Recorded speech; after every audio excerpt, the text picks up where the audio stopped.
I was planning to be brief. I will be even briefer than brief because we are starting a little on the late side. Having said that, though, I do want to open with a congratulations to Lima Bowie, our keynote for the lunchtime address, who was awarded a very well-deserved Nobel Prize this morning, Nobel Peace Prize by the Norwegian committee. So I don't think that will make her tell better stories, but now you can say you heard from someone who is very, very famous. First of all, having got that out of the way, there are some other people who, even in being very brief, I would be remiss in not mentioning in opening this morning. First of all, thank you for taking the time out of your busy schedules to come to spend the day with us. And also, we owe an enormous thanks to Maren and Christopher, the organizers of today's event. So I'd like to give them a round of applause, as well as the many student organizers who have helped to put together what I think is a really exciting slate of discussions later this morning and throughout the day. I would also like to thank our governing board who helped us put together the schedule for today, and in particular, Scott Peters, who unfortunately can't be here because he's away due to a business emergency. And finally, our sponsors, in particular, our lead sponsor, Citi, as well as BCG, Goldman Sachs, Bloomberg, and Chase, and also Jollia Ventures, whose involvement is making the social venture pitch competition more than just a matter of cheap talk. That is, these pitches are being made for serious investment dollars. Now, the purpose of bringing you here today falls pretty squarely within the broader purpose of the social enterprise program at Columbia, which is to train the next generation of social enterprise leaders to address social and environmental challenges. Now, given that we reside here at a university, one very natural way that we achieve this objective is by fostering the generation and exchange of ideas. That is, if universities are about ideas, that is an important part of what we do here. And this conference is really the centerpiece of those efforts.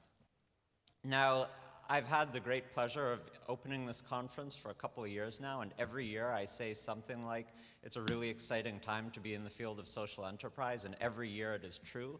And if anything, the trajectory continues to be upward. That is, it is an enormously exciting time to be in this field. The three distinguished guests we have that will open things up this morning, all are really deeply involved in the trenches of social innovation. And really what they do and what you all do is very much influenced by other revolutions that are going on in the rest of the world. I'm speaking in particular, of course, of technological innovation, and in particular, the changes in the way that people network and communicate today, as opposed to 10 years ago, that's been aided and abetted by these technological changes. Now, of course, this has changed life on Earth for all of us. It's changed the way organizations function more broadly, for sure, and it would be a little strange if our social enterprise revolution existed apart from it. That is, we should be affected by it. We should harness these other shifts and innovations that are taking place in the world, while recognizing, every generation has its utopianists, people who see that, this will be our salvation. The cubicle will be our salvation. The microchip will be our salvation. Facebook will be our salvation. So we need to understand exactly how we can use these great resources while acknowledging their limitations. Now, I'm not at all qualified to speak on this matter, but the three people we have to start us off today are eminently qualified to do so. So I'm going to turn it over now to my co-director, Bruce Usher, who's going to provide a brief introduction to our speakers.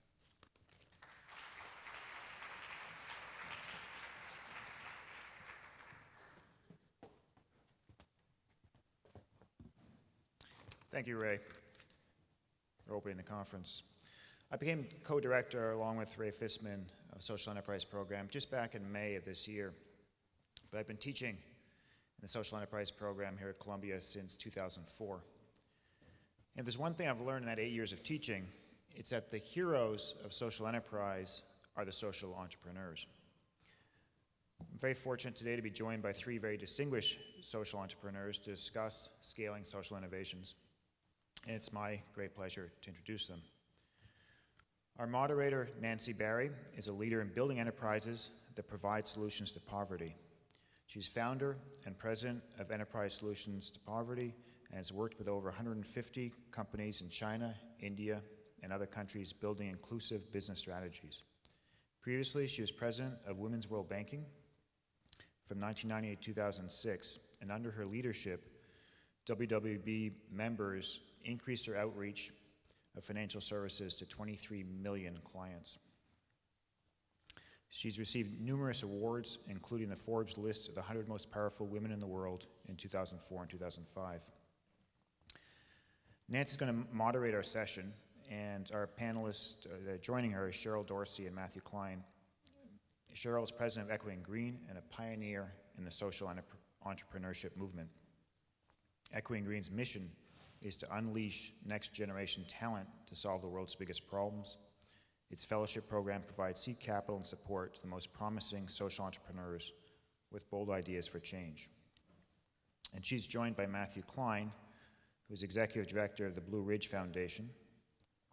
The Blue Ridge Foundation provides startup nonprofits in New York City with funding and strategic support, their mission being to help develop effective strategies for connecting people living in poverty to the opportunities, resources, and support they need to fulfill their mission. Matt currently serves on several boards and has been a fellow of the Echoing Green Foundation. So please join me in welcoming this morning's keynote speakers.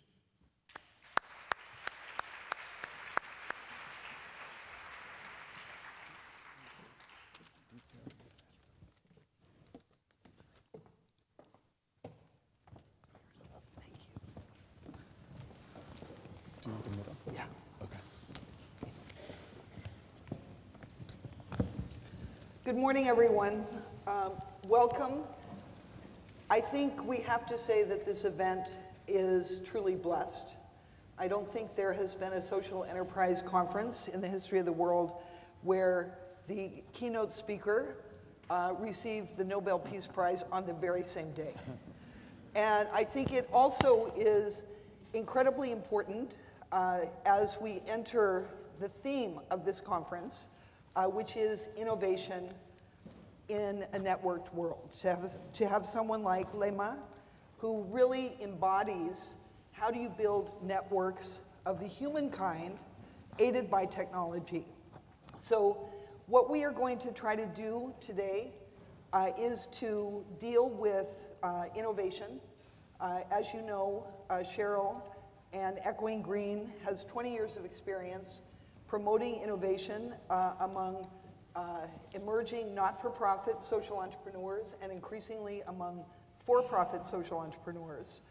We have Matt Klein with Blue Ridge Foundation, which is really building a movement around youth and education in New York City, focusing on a new breed of not-for-profit social entrepreneurs that are really positioned for scale, innovation, and impact.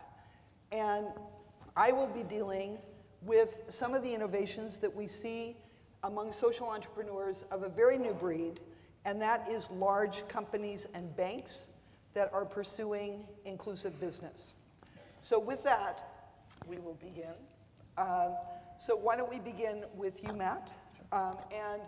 The first kind of set of issues that we'd like to discuss relates to, in your experience, what are some of the breakthrough business models that are providing better solutions to problems and therefore have the potential to grow to real scale and impact? Yep. First of all, just thank you for having me. It's a pleasure to be here, and it's an exciting conversation. It's really addressing key issues that we're learning that are emerging of how technology applies, how scale happens. These are very active conversations, and so it's a pleasure to be a part of them. My view on what is a breakthrough idea relates to whether or not an idea alters the way others do their work. So one of the things we've been learning as the knowledge about how scale happens in the social sector is that it's very difficult for any single organization to go it alone. The other thing I think that we're learning is that models don't run themselves. So there are breakthrough models, interesting insights, but then that has to be coupled with the leadership and the management and the capabilities of an organization to see those models through. But some examples that I'm excited about in Blue Ridge's portfolio are hopefully going to be effective in and of themselves, but then alter others. So one is one of the most recent, which we share with Echoing Green, is Blue Engine, which is trying to rethink what the human capital looks like inside a classroom. So it's high-dose tutoring, allows personalized learning, can be blended with new disruptive technologies that give then teachers an ability to not only take advantage of new technology, but have cheap other forms of labor that can tailor specific teaching to kids in the classroom. Another, just because I'm such a fan of Echoing Green, we have two grantees in common. Another is Generation Schools. And Generation Schools is altering the way that schools are scheduling their human capital, making ratios lower for kids while maintaining the same budget for the overall school. So I think the real excitement, a lot of excitement, is around education, disruptive models that will think about new ways of using human capital. Great. Cheryl? Good morning, everybody. Thanks for having me here. So if you'll indulge me for a second, so I think semantics matter here. So, we talk about business models, but, in terms of the nonprofit world, nonprofit leaders actually run two businesses. They've sort of got program models and they've got funding models. So, you got to think about what we're discussing. So when you talk about breakthrough models, I think maybe the first example I'll give you is really about a program model that is leveraging technology in interesting ways. So an example that I talk about often because it's so inspiring, both on the human front of it as well as the innovation, is an Echoing Green fellow named Josh Summer. And he is the founder of an organization, a social enterprise called the Chordoma Foundation.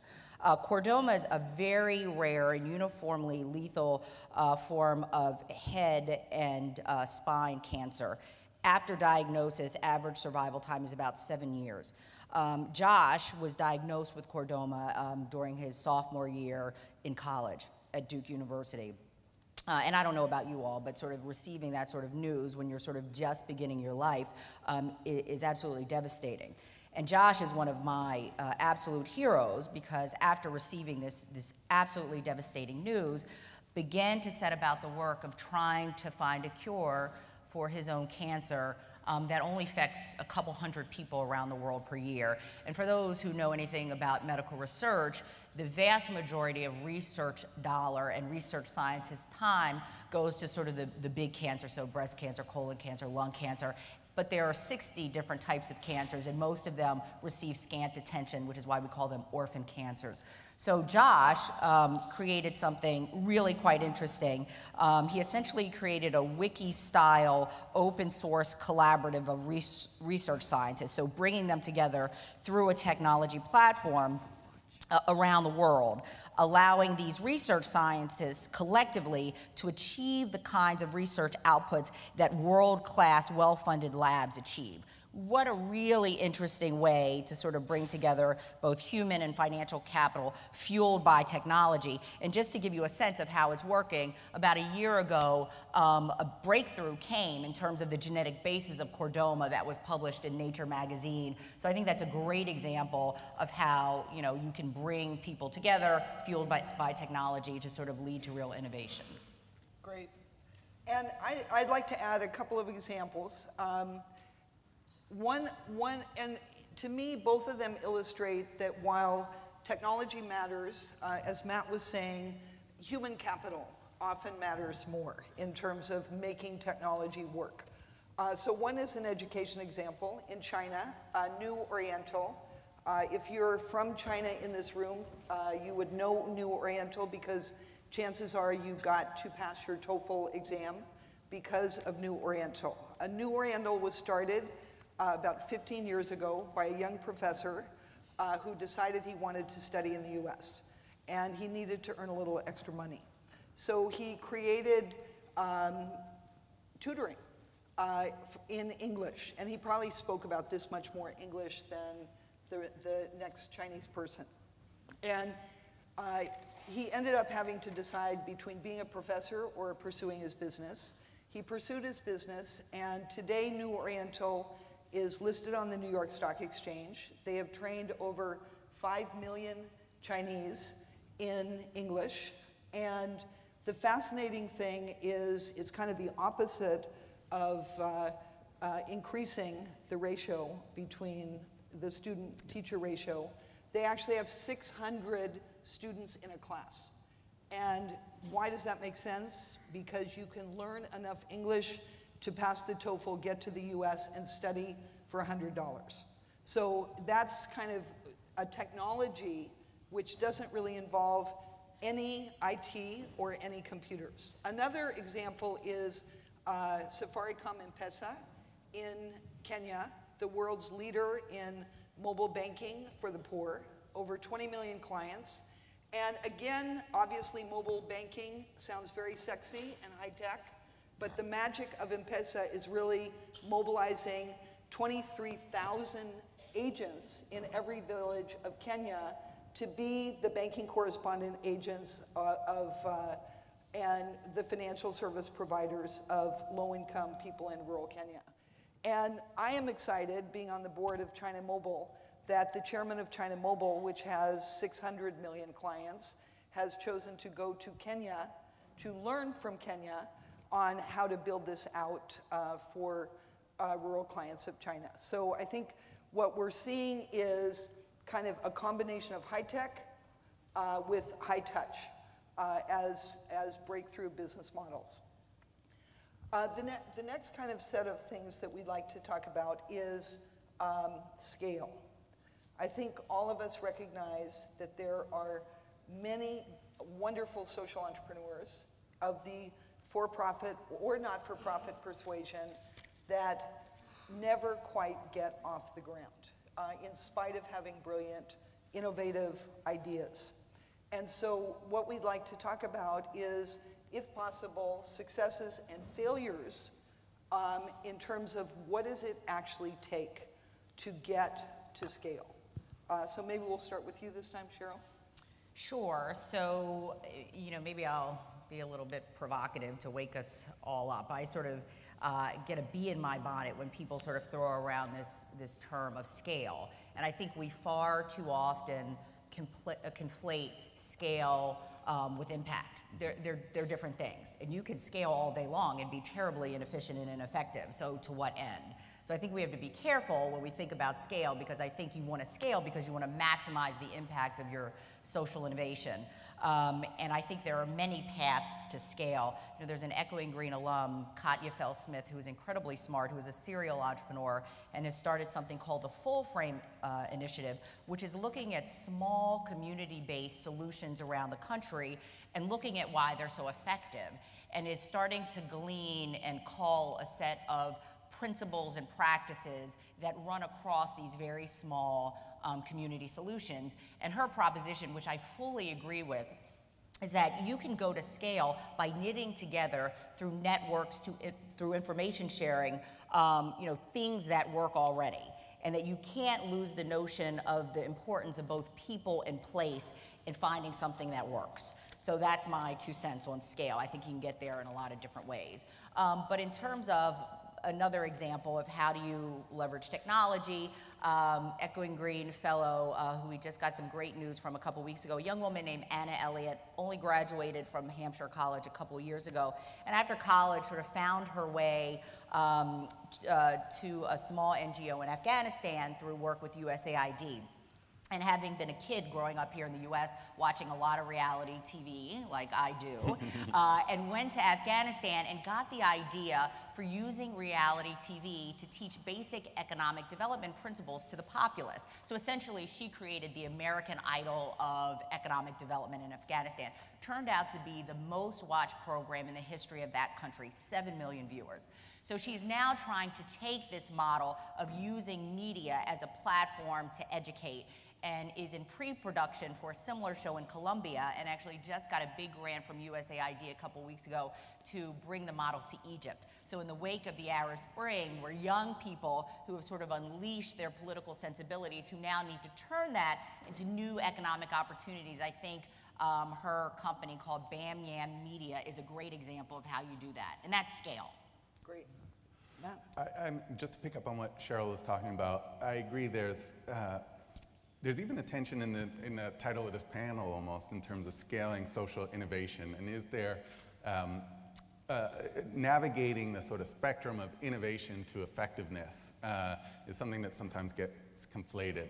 Innovations might be wild and new and different, and then they may not work. So to Cheryl's point, trying to scale an innovation before there's a threshold of evidence of impact is a mistake. And one of the changes that I think is happening, and that is facilitated by emerging newer, cheaper technologies, is how do we think about evidence? The movement that's been, I think, captured by the notion of scale what works of the last 5 years or so, driven by or exemplified by federal policy and other things in the US that say, let's look for models where there's been a heavy-duty research study that's shown evidence of success, and then let's scale up those models.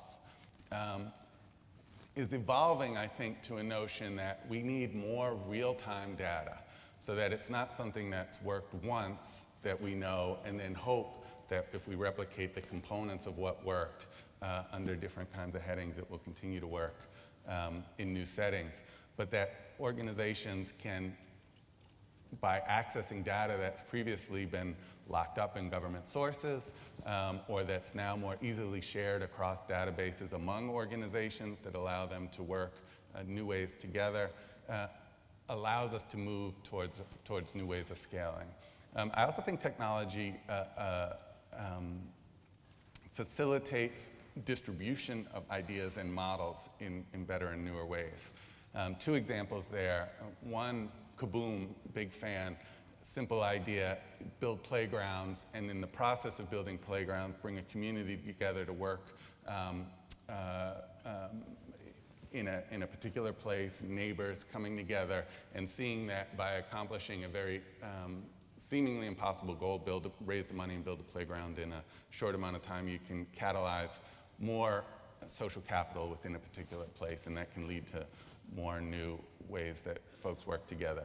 I think for the first 10 years, they built 700 playgrounds directly, and now are up to 2,000. They moved to a model where they produced the toolkit online, disseminated that to people, and have been pushing out their methodologies, and 4,000 playgrounds using their techniques have sprung up in the first 3 years.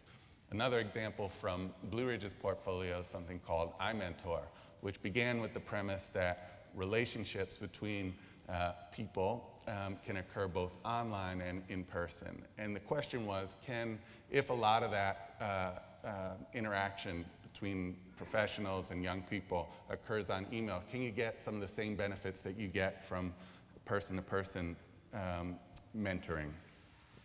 And what we've learned over 10 years is that, yes, many of the same benefits you can get if the in-person, which happens occasionally, is coupled with more regular structured communication. And that moreover, that relationship can be more directed to an outcome, which for iMentor is now college completion.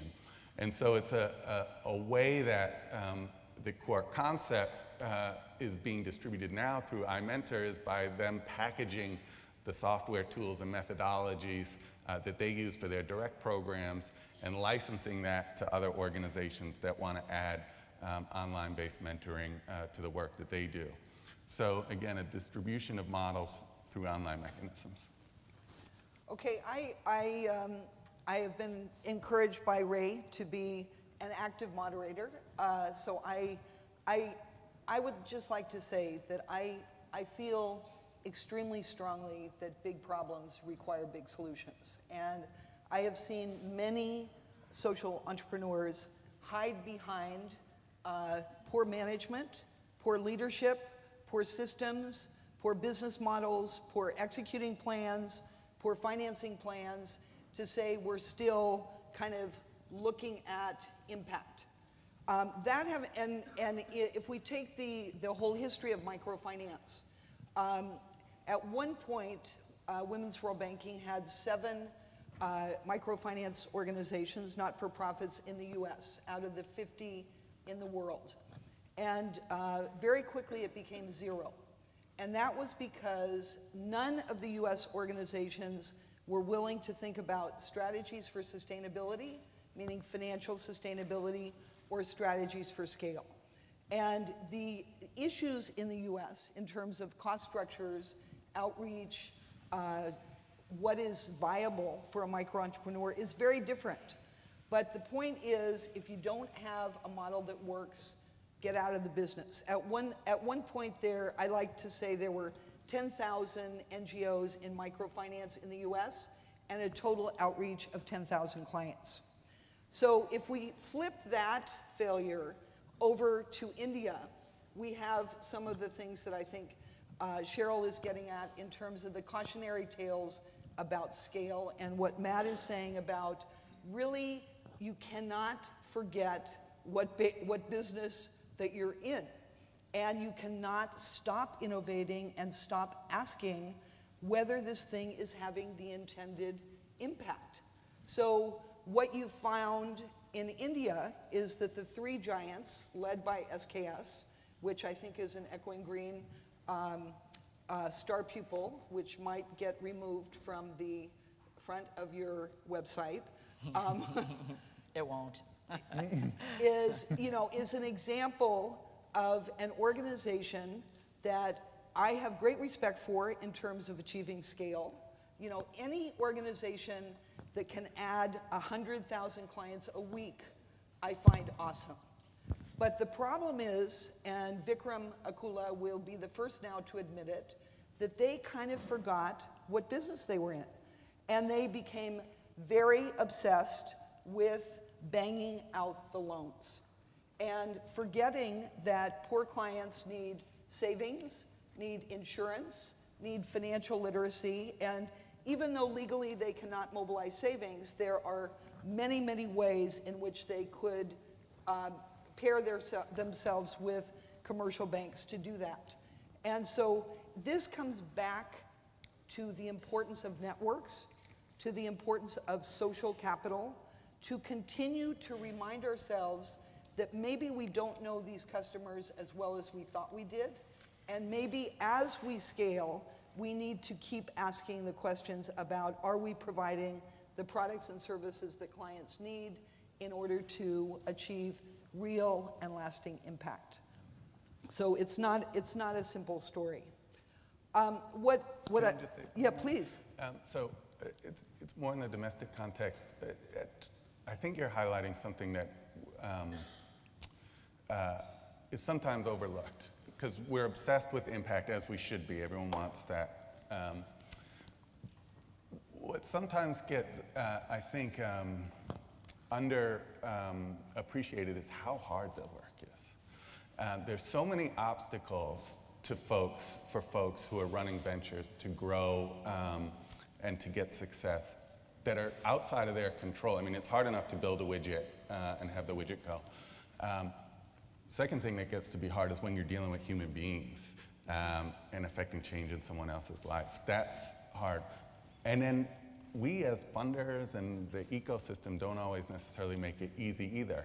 We some of the cliche challenges, funding is limited to programs and the cost of raising capital is really high, and funders want the new shiny thing and don't want to sustain the things that are working. And so it puts the entrepreneurs into a position where they are now having to deal with the very hard challenges of human beings, combined with the constraints of funders, while iterating and getting impact in a very under-resourced environment. So one of the things that we need to be more open about and accepting of and generous toward is failure, because of the lessons that can come from it, but also from the recognition of the challenges that folks are facing.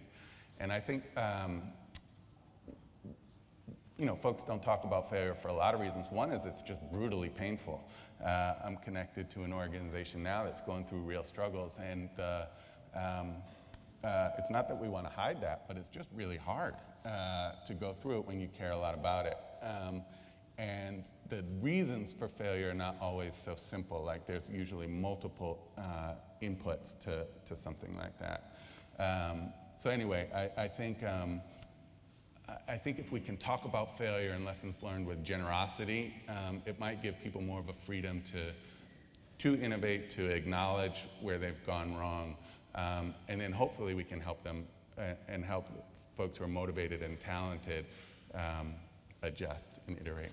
Can I just make 2 points? And I think the first point is particularly relevant to an audience of next generation leaders who are with us this morning. The first thing that social entrepreneurship has truly sort of captured you all as millennials, and a lot of you will sort of dedicate your intellectual capital to sort of being engaged in this movement. But the first thing I will say to Nancy's point is that I worry that this movement is starting to conflate success with being a founder. Like you got to start something, and that is such the wrong message. I mean, I think entrepreneurs. It's often been said entrepreneurs have a personality disorder. Like you got to be crazy to do this stuff. And I think the flip side of that is the notion that entrepreneurs are actually a rare breed. When you look across the social sector, there ain't that many of them. I mean, sort of physiologically, we're designed as human beings to be risk averse. It's not something we're sort of set up physiologically to think about. So you don't have to be an entrepreneur, a founder, to sort of be a fully impactful member of this movement. And I think we've got to be careful about sort of dipping the toe in the water as just starting something. So that's the first thing. And I think you end up having a lot of ineffectual, poorly run businesses when everyone wants to jump in wearing a particular hat as a founder. The second thing I will say is that, at the end of the day, I think in 50 years, sociologists may look back on social entrepreneurship and determine that its real impact were sort of the normative shifts, the cultural shifts that they fueled in particular movements. So in microcredit, it's not even necessarily about the individual businesses. It's about the belief that the poor were worthy of having access to financial services, right?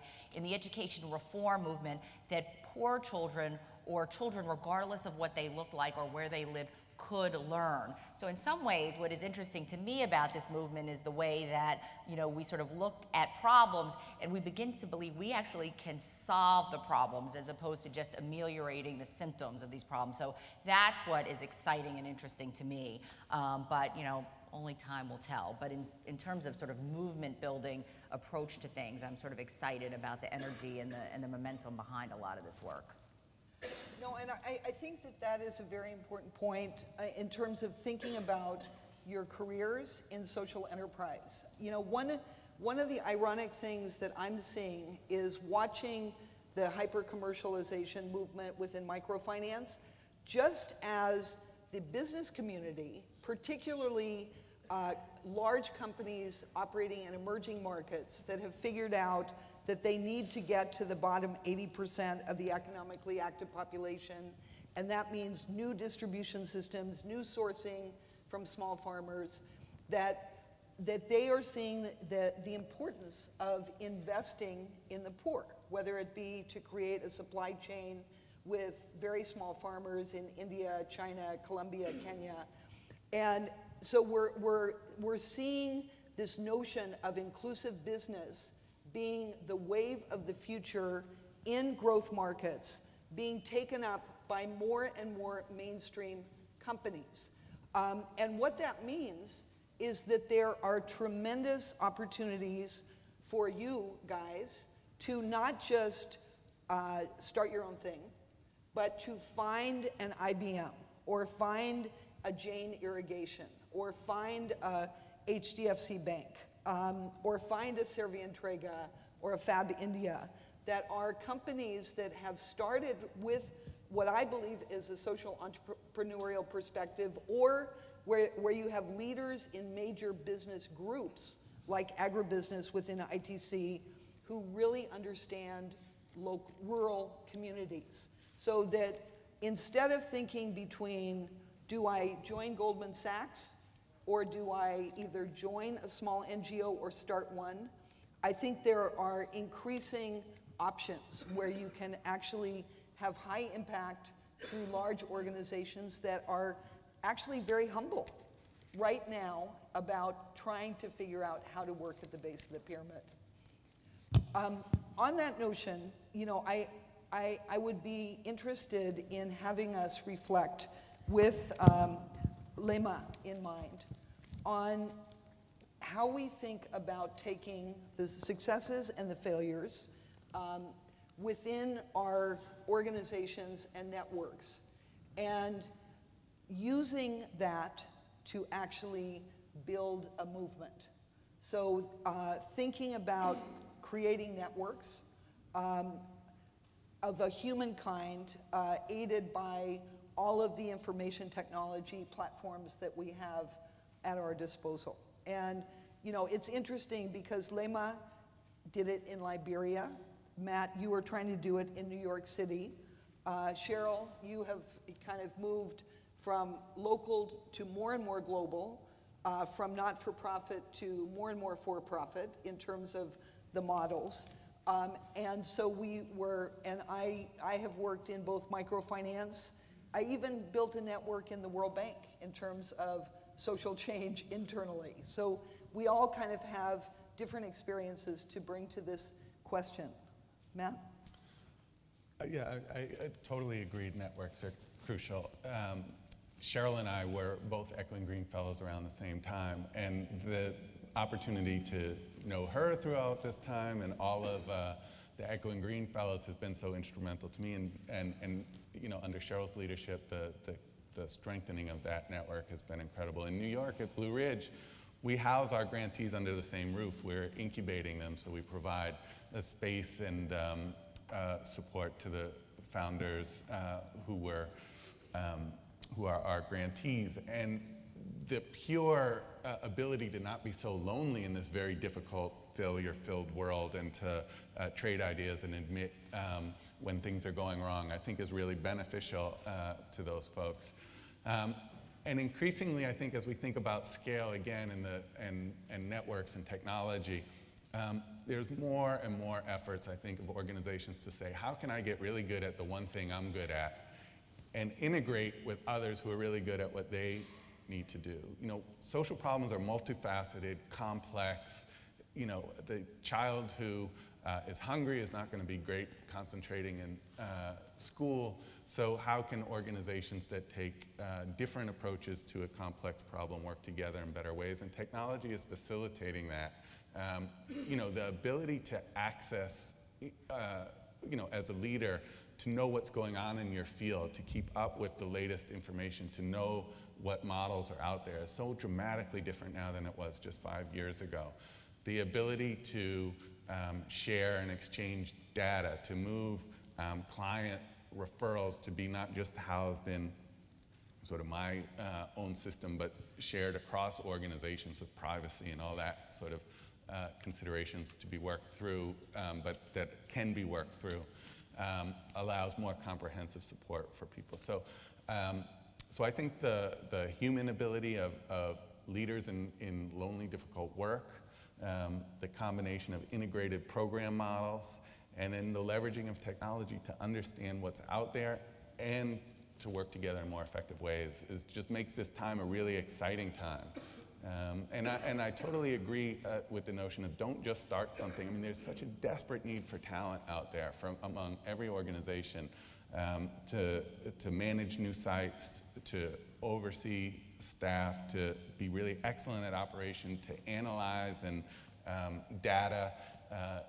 There's going to be huge opportunities on data management, data analysis, data visualization. That's going to make new different models capable through existing organizations. So I just think it's a really exciting time. Great. Cheryl? I think the only thing I would add is, you cannot understate the power of networks, and I'm old school here, so for me, networks is way more about sort of the human capital and the stickiness of the human relationships versus the technology end of it. I think technology can be enabling, but it's always about the social capital that is forged and the relationships that are generated. I mean, you're right, Matt and I go way back. He was an undergraduate Echoing Green Fellow, an extraordinary social entrepreneur, founded a program in New Haven called LEAP that continues to be a model of youth development in this country. But these are bonds forged like now close to 20 years, right? And it's sort of the notion of affinity and how you sort of create an ecosystem. I kind of like, John Cao's definition of innovation, sort of the notion that innovation is an ecosystem of people, ideas, and resources whose sum is greater than the parts. And I think that's sort of a nice way to think about it, where you have an affinity to a group, an idea, a culture, and you can mobilize and engage in really interesting cross-sectoral ways that drives ever greater levels of impact. And I think Echoing Green and other networks have been good examples of that. So again, I think it's all about the relationships and how you further enable them. You can get there a lot of different ways, but you can't discount the power of sort of social capital as I think one of the most valuable currencies that there is. Mm-hmm. No, and in thinking about this, I'm struck with the David and Goliath. When I think back to women's world banking to the mid-1990s, when there really wasn't a movement yet, there was not even much of an awareness between Mohammed Yunus and Michael Chu and Ilabat and Bangkrakayat Indonesia that even each other were out there. It's quite surprising when you think that that's not that long ago. And it was like social capital crying to be built. And we were encouraged to fill that void in women's world banking. And so pulling together, the 20 leading practitioners in the mid-1990s that, we were competitors for funding. We had different perspectives on the continuum between poorest of the poor and commercialization, although it was much more, in hindsight, about branding or self-perception than it was about the reality of the clients that we were touching. And by pulling together that group for a couple of days, using the forum of the UN Conference on Women in Beijing, we were able to together build the standards for the microfinance industry and to build the paradigm of how do you build financial systems that work for the majority. And that really became, for at least up until recently, when I think the social capital is beginning to fray again, the way that institutions operating in their local markets were able to use that as bargaining power in actually mobilizing money from commercial sources. We had, beginning in 1999, capital markets workshops on Wall Street, where we were basically not kissing up to funders, but beating up on funders. Using the collective clout of about half of the investable institutions in the world being part of the Women's World Banking Network to say, we're not going to take your money unless it's on better terms in local capital. And it's surprising when you think that you can convene 90 finance ministers at a point when you only have 500,000 clients. And so I think we all need to be a bit audacious in saying there are big policy issues, whether it's funders not being willing to provide grown-up financing, but rather these little program loans, or whether it's taking on the education issues of this country, or whether it's trying to mobilize large corporates to understand how to build access and to mobilize poor people into their profitable value chains. You know, I was struck in Enterprise Solutions to Poverty about 3 years ago. We had our second meeting with 6 agribusiness CEOs from the Tata, Mahindra, ITC, Jane, and at the end of the meeting they said, you know, maybe we could get together when Nancy isn't here, which I found stunning. You know, that they are competitors, but they were all struggling to build profitable value chains with small farmers in fruits and vegetables, which is a very tough thing to do. And they had a lot more they had a lot of advantage in trying to work together and to learn from each other and to collectively impact some of the policies that impeded each of them. And so I think all of us sometimes underestimate the amount of power that we have if we use our networks, wherever they are, however powerful they are at the point in time, to make real change. So I think with that, we're going to open this up. We wanted to, Maren was very insistent that we want to make this as participative as possible. So please feel free. I think we have a mic here and a mic there. So if you want to be heard, you can step up to the mic. If you don't care, you can speak from your table and shout. So comments, questions, and on the topic of the day.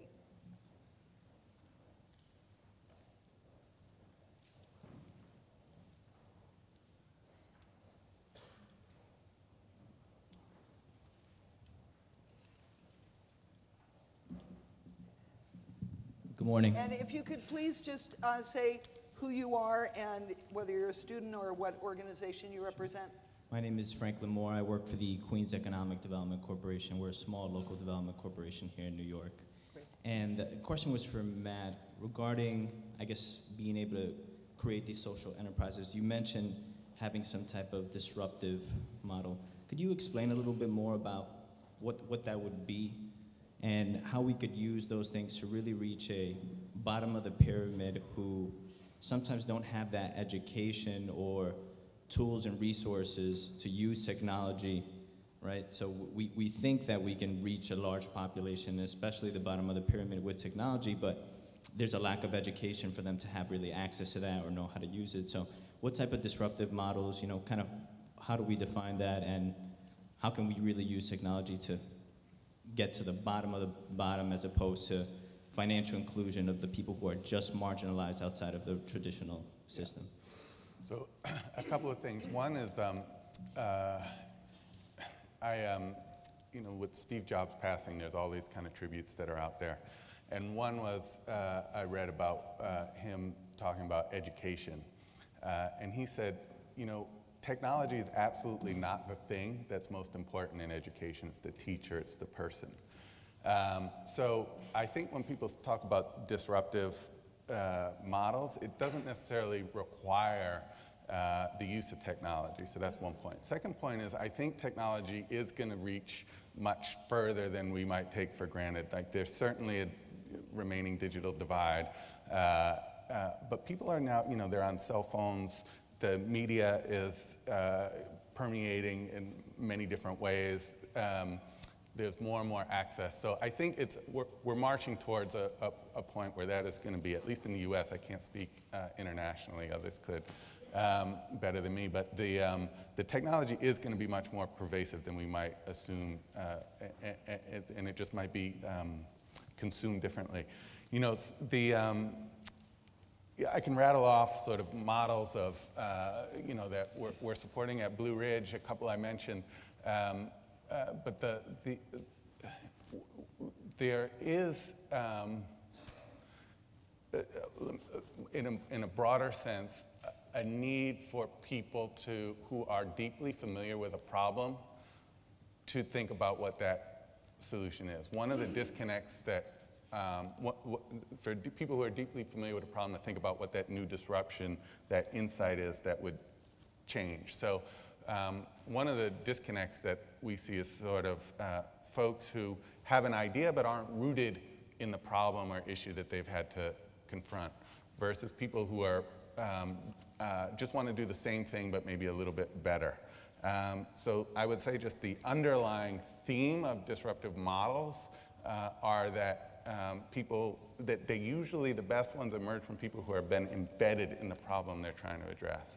So I feel like I've talked a lot, but we can chat about individual models, but those are my sort of basic overarching points. And I mean, I can give one example, and it's relevant because the person I'm about to mention is a Columbia Business School grad, and I'm sure many of you are familiar with his work.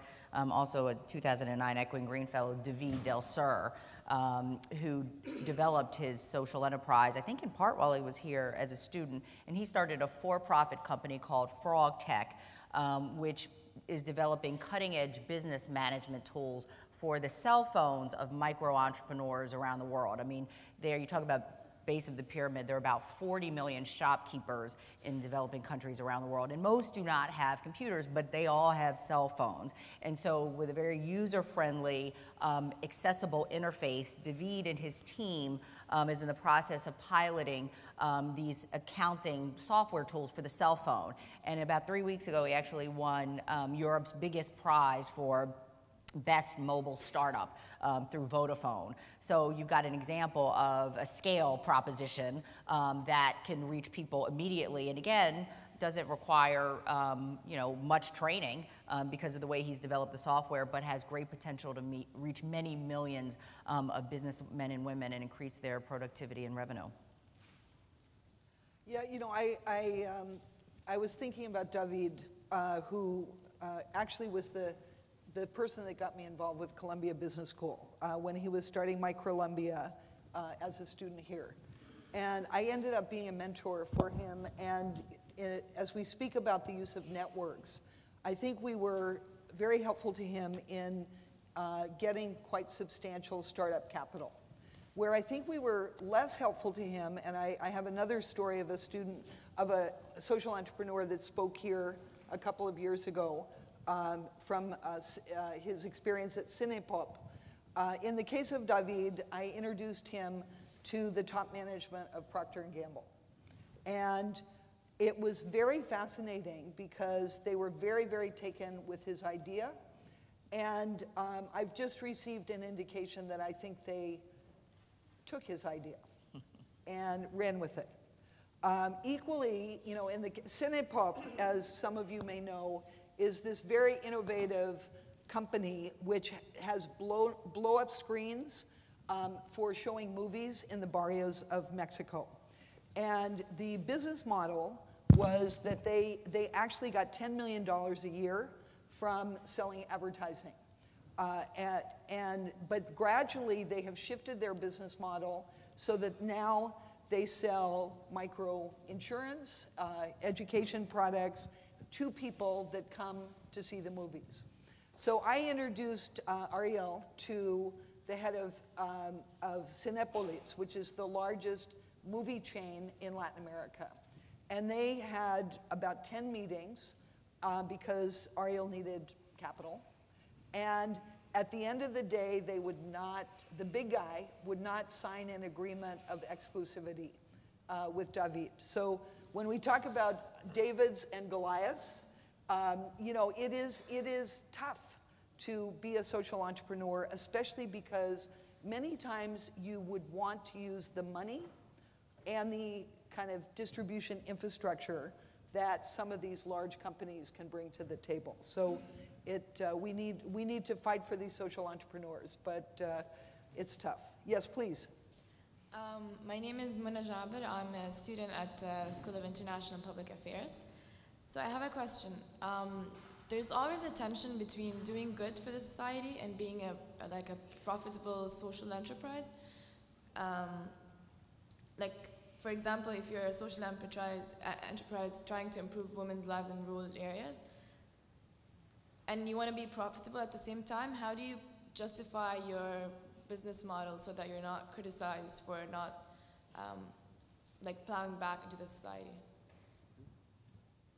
So Cheryl, I think that would be a great thing in terms of also reflecting on your thoughts about the for-profit, not-for-profit models that you support. Sure. I mean, I think, just sort of definitionally, if you run a nonprofit, you actually can make a profit. There's no reason you can't achieve profit, but you just have to pour it back into the business, the social mission of the business. But I do think your generation is sort of leading this interesting conversation that's sort of being articulated through impact investing. And I think Anthony Bug-Levine is going to be with you all later today. And I know his book on impact investing has come out or is about to come out. So you'll hear from one of the leading thinkers in this space about that. But I think, corporate form should not drive your work. Your idea should drive your work. And then you just need to figure out the best way to achieve the goals that you've set. And we sort of see a lot of young social entrepreneurs who are struggling with it. And some people say, well, I want to get to scale quickly, so I've got to leverage the capital market, so I have to be for profit. Other people are saying, but I sort of want to protect the fundamental social mission of what I want to do, and I don't want to get into these situations where, a large corporate funder is going to make me dilute the social mission that I'm committed to. And I think these are very, very tough conversations, and I think you need good mentors, you need good advisors to help you navigate that. But increasingly, could be, it's not necessarily an either or. We're actually seeing an increasing number of social entrepreneurs who are starting hybrid entities, who are starting two separate entities, one for-profit, one not-for-profit. So I think, I know that sort of, I punted. I didn't answer your question because it's complex, and it really does depend on your vision, your context, the capital you have access to. But again, I think increasingly we're going to see a range of corporate forms, whether it's B corporations, whether it's traditional not-for-profit models. And I should say off the bat, I don't think all social problems have revenue models. I think there are absolutely some problems that are going to require philanthropic capital forever. And I think that's okay. You just need to be very smart and thoughtful about the capital sources that you can access and that can help you drive towards your stated goals. Yeah, one other point there, I think, if I think about Women's Rural Banking was a not-for-profit, and we supported not-for-profit and for-profit microfinance institutions and banks. One of the mechanisms that I think was extremely important for us was the creation of a capital fund, which is basically an endowment. And, in times when financing is scarce, that is easier said than done. But what that allowed us was the freedom to go after funding sources that were what I call grown-up money, unrestricted funding, or very broad programmatic funding. And I very much agree with Cheryl that not all solutions can be done for profit, but one of my favorite examples is Sewa Bank in India.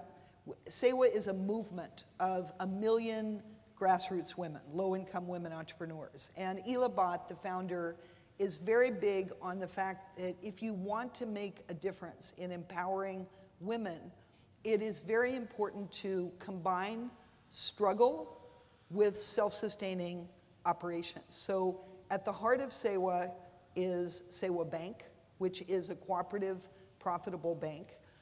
That in some ways enables them to have other structures that are not-for-profit that can be used to mobilize 30,000 women on the streets of Delhi to argue for zoning rights for street vendors. So I think you need to be very clever in terms of thinking about how to build structures that help get you out of what I call the beg and spend approach. And as Cheryl said, you could be a for-profit and still have the beg and spend approach. There's an organization that I actually love, who will go nameless, which is a leader in alternative energy.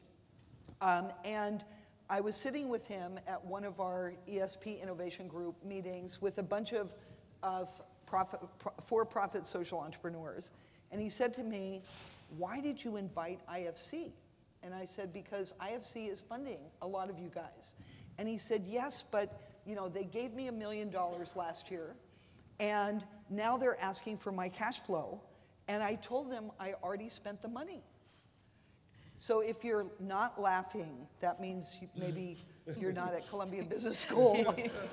Because, I mean, even though he was a for-profit social entrepreneur, he still had the grant mentality, and so was shocked that a source of a loan was actually asking to see how his business was doing. So we can, you find great not-for-profits, great for-profits, great big banks, horrible big banks, and so I think what is critical and difficult, as we've seen in the microfinance industry of late, is how do you maintain that focus that it's got to work for a new set of customers who have often been considered unreachable, unbankable, unprofitable, and do it in a way that really adds value to their lives and livelihoods, and can be done in as sustainable a way as possible, where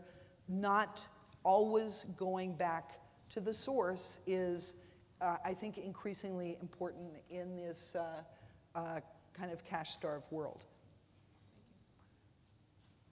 Do we have, yes, sir? I think we have time to take one final question. We're going to cut Could you say who you are, please? Yes. Good. I'm sorry, I just wanted to make an announcement. We're going to cut our break between sessions short to 10 minutes, but one final question, and then we can wrap up. Excellent. Thank you very much. Thank you. And thank you. Yeah, good morning. I'm Herman Bigham, coming out of Philadelphia. We work in textiles in Kenya. Tasheka Textiles is the name of the firm. And there's some observations that I would like you to comment on that are a part of our experience. One, we've seen there's an incredible disconnect between two things. One, the knowledge that's in the universities and in the scientific community, and the practical application of that information in regards to development within the country. We see that if that gap and if that void can be bridged, there's an incredible available opportunity for business within that environment and within developing countries. I can give some specific examples. Secondly, we find that when we're working in a particular environment, there's an assumption from the development community that that there is a void in those underdeveloped countries in terms of the knowledge and information that's available from traditional sources. For example, we're working with traditional dyes, we're working with growing organic cotton, and there's so much we find traditional knowledge and skills available that aren't being harnessed and developed. How do you see that those areas can be impacted through your organizations? Great.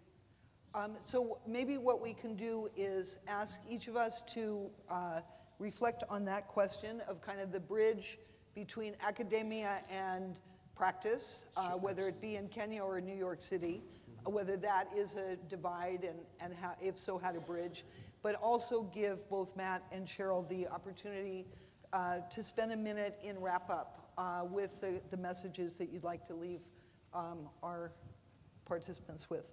Matt? Yeah, I mean, I guess I'll combine both of those things in my final message, which is being at a university, as I think many of you are, is such a unique and opportunity to bridge sort of the field knowledge, the literature, your time with the real problems that organizations and movements and social change entities are facing. So the opportunity to do experiential work, whether it's through consulting, whether it's bringing the best practices from your case studies into organizations that you're connected to or causes that you care about, there is a disconnect. The folks who are in the field slogging it out often don't have access or time to the folks who are really at the most creative point in their lives, which are young people, universities, thinking across boundaries and across silos. So you are positioned to be change agents, either, if you have the disruptive idea because you know deeply about a particular problem, or if you can bring your talents and perspective, skills, and imagination to existing organizations. So now is the time. Don't wait to say, like, I need to, work at a consulting for a while and get methodologies down and then translate out to get, eventually make my move into doing social change work. You have the possibility to do it right now and access to the professor's knowledge resources to make a difference at this moment. So I hope you will cross the divide starting today. Yeah, I don't know if I can offer a satisfy. I mean, I agree with your observations completely. And as a practitioner who sees, a couple thousand social business plans every year, including many from Kenya and across Africa and South Asia, I would say in the last 6 to 8 years, we're seeing an increasing number of appropriate technology social business plans that are a real critique to our international development paradigm, sort of this notion that this top-down approach did not work, right? And that, the solution are sort of bottom-up solutions that take into account indigenous knowledge and talent. An example that I'm fond of is we funded a young woman, Elizabeth Hausler, who's a civil engineer, grew up working with her dad as a bricklayer, and runs a social enterprise called Earthquake-Resistant Housing. It essentially works with local craftsmen and women around the world to build houses in post-earthquake settings that use local materials, right? And so it's an interesting example of sort of a bottom-up approach that really is about indigenous wisdom, talent, and infrastructure. And I really do like that model, and I think we need to see more of it. Sort of the notion of the university, this included, being a hotbed of a lot of this thinking,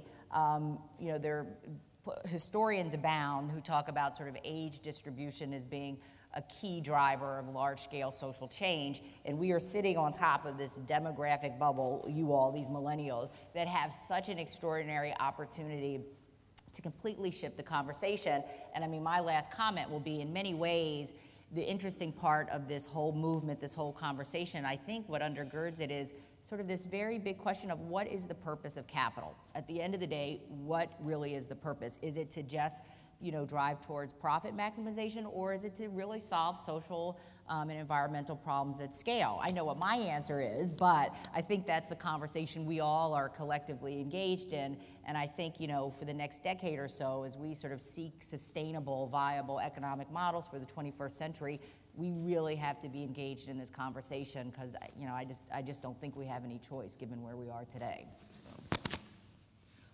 I also, I'm very happy that you're working in Kenya. You sound like an American to me, or you have like an American accent. But so I'd be fascinated to know about your background. But, I started my remarks talking about M-Pesa and China Mobile going to Kenya to learn about mobile banking.